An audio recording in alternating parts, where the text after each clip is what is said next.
چشم پزشکی تخصص پزشکی هستش و کسی که میخواد وارد این رشته بشه باید در نظر داشته باشه که یک مسیر طولانی پیش رو داره، یعنی تقریبا 7 سال دوره پزشکی عمومی هست و بعدش 4 سال دوره دستیاری برای چشم پزشکی هست و بعد از اون هم اگر بخواد هر کدوم از فلوشیپ ها رو بگیره تقریبا حدود 1 سال و نیم 2 سال هم درگیر اون خواهد بود. بنابراین مسیر طولانی در پیش رو خواهد داشت. نکته ای که مهمه که بدونیم اینه که این رشته 2 قسمت داره، هم قسمت مدیکال داره هم قسمت جراحی داره. یعنی یه پزشک هم بیماران رو ویزیت میکنه، درمان میکنه، درمانهای دارویی میکنه، در تجویز عینک میکنه، بالاخره این ارتباطات با بیمار، نسخه نویسی، بالاخره درمان بیمار رو به عهده داره. هم یه قسمت جراحی داره که برای اون بیماری هایی که نیاز به جراحی دارن جراحی انجام میده.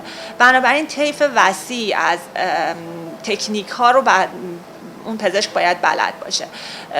برخلاف مثلا رشته داخلی که خب فقط درمان‌های دارویی انجام میدن، یا برخلاف بعضی رشته‌ها مثل جراحی عمومی که بیشتر جراحی انجام میدن، چشم پزشکی هر 2 قسمت رو داره. و خب این هم جذابیت و شیرینی خودشو داره که آدم مستقیم با بیمارهای مختلف در ارتباطه و هم به هر حال اون سختی های خودشو داره که فرد هم باید تکنیک های جراحی رو آموزش ببینه، هم تکنیک های درمان های مختلف دیگه‌ای که وجود داره. و خب جراحی های چشم پزشکی جراحی هایی هستن که بسیار ظریف انجام میشن، پای میکروسکوپ هن، توی اتاق عملن. بنابراین نیاز داره که یه نفر خیلی مهارت‌های زیادی رو کسب کنه، مهارت‌های مستقیم زیادی، کار با دستش رو خیلی خوب باید قوی کنه، نیاز به تمرین زیاد داره. و هم اینکه این جراحی‌ها معمولاً استرس بیشتری دارن چون خیلی ظریف‌ترن و معمولاً هم ما بیماران رو به صورت بدون بیهوشی عمل می‌کنیم، استرس زیادی داره. یعنی یه فرد باید خیلی استرس منیجمنت خیلی خوبی داشته باشه وقتی وارد این رشته میشه. معمولاً رشته چشم پزشکی یه رشته‌ای که خیلی با تکنولوژی در ارتباط، تکنولوژی‌های مربوط به چه دستگاهی که برای تصویربرداری‌ها و تشخیصی وجود دارن، چه دستگاهایی که برای عمل جراحی وجود دارن، معمولاً خیلی سریع به روز میشن، پیشرفته‌تر میشن، آپدیت میشن.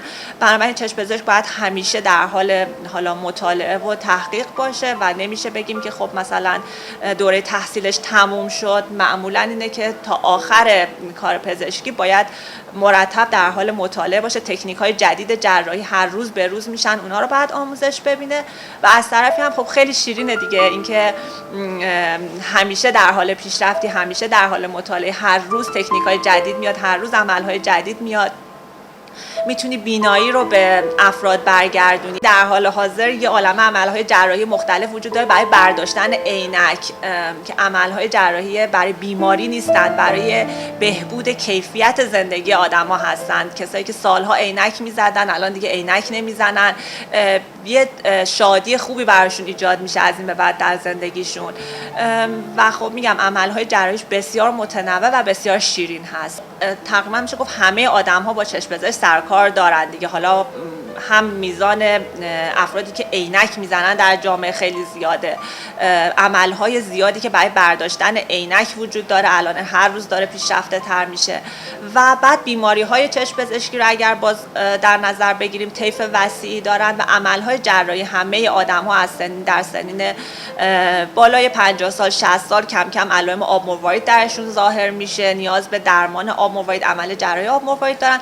بنابراین میشه گفت که تمام آدم ها به یه نوعی با چشم پزشک سر و کار دارن و بنابراین طیف بیماران این رشته زیاده. و خب توی اغلب مراکز کشور هم درمانگاه ها، کلینیک ها و اتاق عمل های چشم پزشکی خدا رو شکر موجوده و توی اغلب شهرها میتونن شروع به کار کنن چشم پزشکا.